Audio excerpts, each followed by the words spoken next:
as you read through these stories, you may find a story that applies to you as a person, that applies to your neighbor, that applies to somebody else that you know.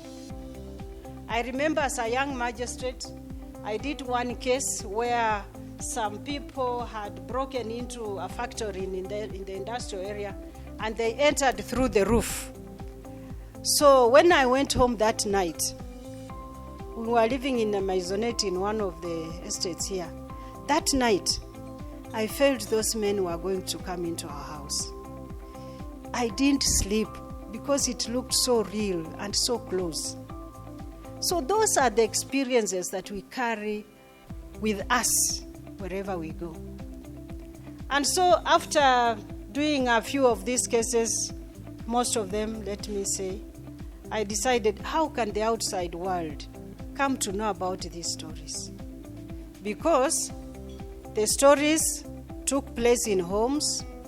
Some of them took place in the playfield where little boys were playing their game of football, and somebody just romped there and took off with one of the boys and sodomized him.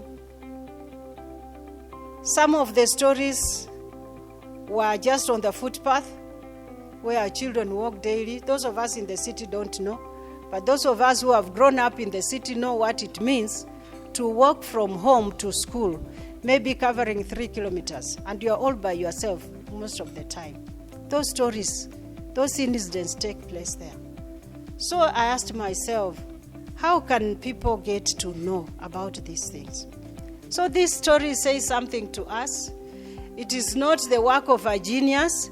It is simply just putting out experiences that we have had, I have had in the courts, to be shared by the Wanjikus and the Nafulas of this world, so that they can become more aware of the environment in which they live. Because if you are not given knowledge, you will not know.